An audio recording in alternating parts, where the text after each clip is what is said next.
नमस्कार सर्वांना. श्री स्वामी समर्थ. तर आजची माझी स्वामींच्या लिखित नामजपाची सेवा करून झाली. तर गुढीपाडव्याचे महत्त्व काय आहे, गुढीपाडवा का साजरा केला जातो, जाणूयात.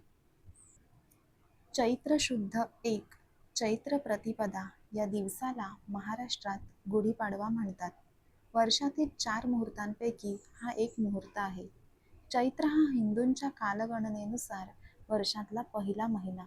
याच महिन्यापासून वसंत ऋतूस सुरुवात होते. त्यामुळे सृष्टी आनंदित होते. हिरव्या रंगीबेरंगी छटा झाडाझुडपांवर खुलून दिसतात. वसंत ऋतू आपले सारे वैभव अगदी मुक्त हस्ताने मोकळ्या मनाने सृष्टीवर उधळीत असतो आणि अशा प्रसन्न आल्हाददायक वातावरणात आपल्या नव्या वर्षाची सुरुवात होते. मग आपण नव्या वर्षाचे स्वागत नको का करायला? चैत्रेचा अर्थ. नव्या वर्षाच्या पहिल्या महिन्याचा पहिला दिवस म्हणजे वर्ष प्रतिपदा. या दिवसालाच आपण गुढीपाडवा म्हणतो व हीच चैत्र शुद्ध प्रतिपदा होय. पण चैत्र या शब्दाचा मूळ अर्थ आपणास माहीत आहे का? या चैत्र महिन्याला चित्रा नक्षत्रावरून हे नाव पडले आहे. चित्रा नक्षत्रात असलेली ती चैत्र पौर्णिमा आणि ज्या महिन्यात चैत्री पौर्णिमा येते तो चैत्र महिना. चैत्र हा शब्द चित्र या संस्कृत शब्दावरून तयार झाला आहे.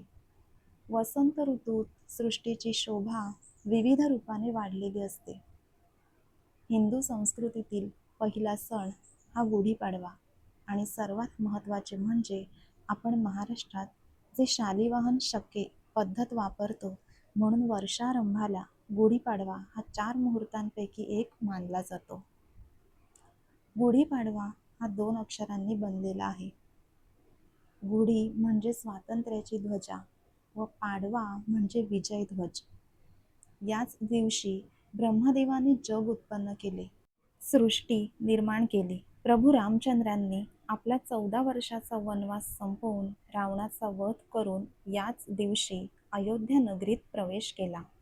त्यावेळी लोकांनी गुढ्या तोरणे उभारून तो दिवस आनंदाने साजरा केला होता. तो हाच दिवस. पुराणांमध्ये दिलेली जी 60 संवत्सरे आहेत त्यापैकी प्रत्येकाचा वर्षारंभ याच दिवशी केला जातो. शालिवाहन राजाने शकाचा पराभव केला, त्यामुळे हा दिन विजय दिन म्हणून ओळखला जातो. शालिवाहन राजाच्या विजय दिनापासून नवीन कालगणना सुरू झाली. त्याला शालिवाहन शक म्हणतात. गुढी म्हणजे शालिवाहन राजाचा विजय ध्वज आहे. आता शालिवाहन शक म्हणजे काय? तर ज्यावेळी शालिवाहन राजाने शकाचा पराभव केला त्या दिवसापासून हा दिवस विजय दिवस म्हणून ओळखला जाऊन शालिवाहन राजाच्या विजय दिनापासून जी नवीन कालगणना सुरू झाली त्यालाच शालिवाहन शक म्हणतात. गुढी म्हणजे शालिवाहन राजाचा विजय ध्वज आहे.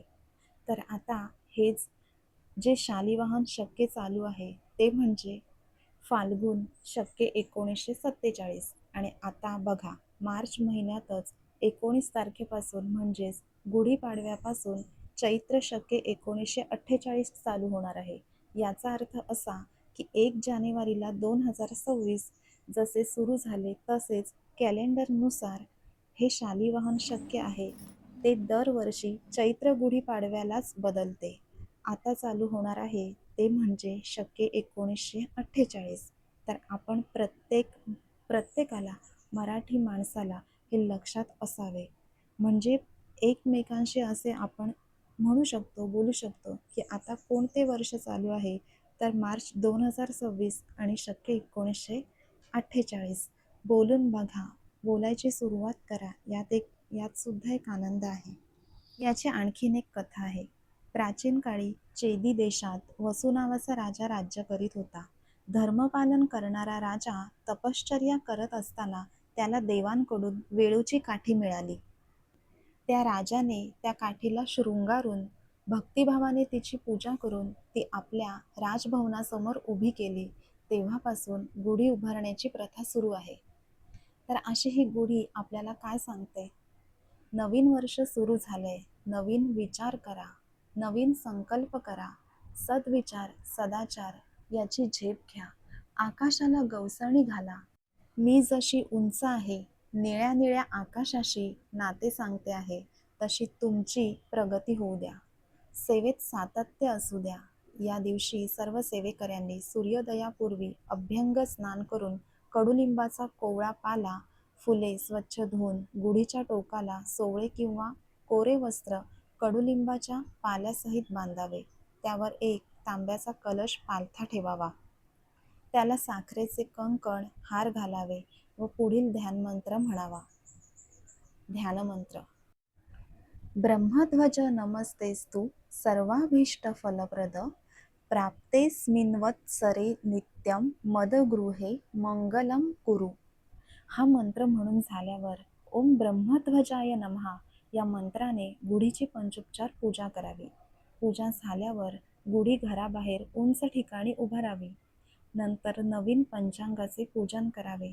दुपारी सर्व सेवेकरी बांधवांनी आपल्या शेतात मध्यभागी खड्डा करून त्यात एक व्यक्ती जेवण करेल एवढा नैवेद्य अर्पण करावा व नैवेद्य स्वीकारण्याची प्रार्थना करावी.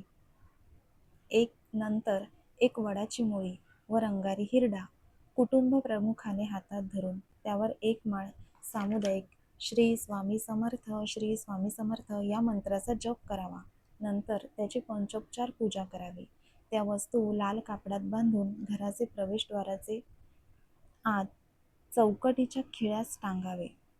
यामुळे घरातील सर्व व्यक्तींचे आजार व अनेक बाधा संकटे ह्यापासून संरक्षण होते.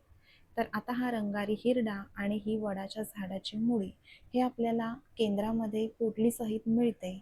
आणि जर केंद्र तुमच्या जवळ नसेल तर तुम्ही घरच्या घरी बाजारातून एक हरडा विकत आणायचा आणि आपल्या जवळपास जर कुठे वडाचे झाड असेल तर तिथून 3 इंचाची मुळी काढून आणावी व एका लाल कपड्यात बांधून तिच्यावर श्री स्वामी समर्थ असा जप करून ती पोटली गुढीपाडव्याच्या दिवशी त्याच्यावर सेवा करून ती दरवाजाला बांधावी. सकाळी चहा दूध पिण्यापूर्वी कडुलिंबाचा पाला खातात.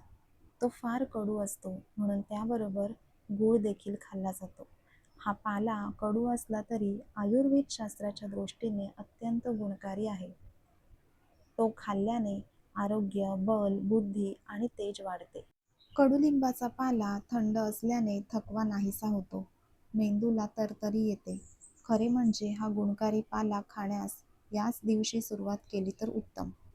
प्रगतीपथावर जाणाऱ्याला जीवनामध्ये काही वेळ कडू घोट घ्यावे लागतातच, याचीही त्यातून आपल्याला प्रचिती मिळते. मंदिरात मिळणाऱ्या कडुलिंब मिश्रित साखरेच्या प्रसादाच्या मागे अतिशय मधुर भावना लपलेली आहे. जीवनात कधीही सुख किंवा दुःख एकटे येत नाही. सुखाच्या मागेच दुःख असते आणि दुःखामागूनच सुखाचे आगमन होत असते. अस्मिता व समर्पण वृत्ती यांच्या समन्वयाने बनलेल्या या मानवाने न डगमगता हसतमुखाने विघ्नांचा सामना करावा व जीवनात येणाऱ्या सुखदुःखांनी निराश न बनता गरज पडली तर अनंत कडू घोट पिऊनही प्रभुकार्यात कटिबद्ध होऊन उभे राहावे, असा संदेश हा उत्सव आपणास देत असतो. तर या गुढीपाडव्याच्या दिवशीच बघा चैत्र नवरात्री उत्सव देखील सुरू होतो.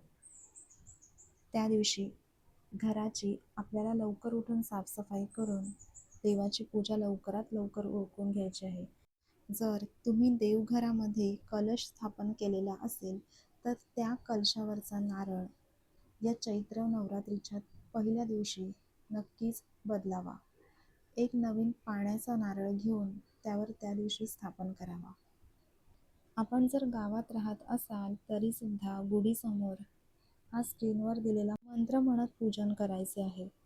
आणि जरी भाड्याच्या घरात किंवा फ्लॅटमध्ये राहणाऱ्यांनीही पाटावर जरी गुढीचे पूजन केले असेल तरी देखील वरील मंत्र म्हणून शेवटी पूजा झाल्यावर सर्वांनी ओम ब्रह्मध्वजाय नमः असे म्हणून गुढीला नमस्कार करायचा आहे. तसेच वडाच्या मुळीचा तोडगा देखील याच वेळी सेवा करून बांधायचा आहे. चैत्र नवरात्र सुरू होत असल्यामुळे श्री दुर्गा सप्तशती या ग्रंथाचे चैत्र शुद्ध प्रतिपदा ते चैत्र पौर्णिमापर्यंत जेवढे जमतील तेवढे श्री दुर्गा सप्तशतीचे पाठ आपल्याला जास्तीत जास्त या दिवसांमध्ये करायचे आहेत. ही माहिती आवडल्यास लाईक करा, शेअर करा आणि चॅनलला सबस्क्राईब करा. श्री स्वामी समर्थ.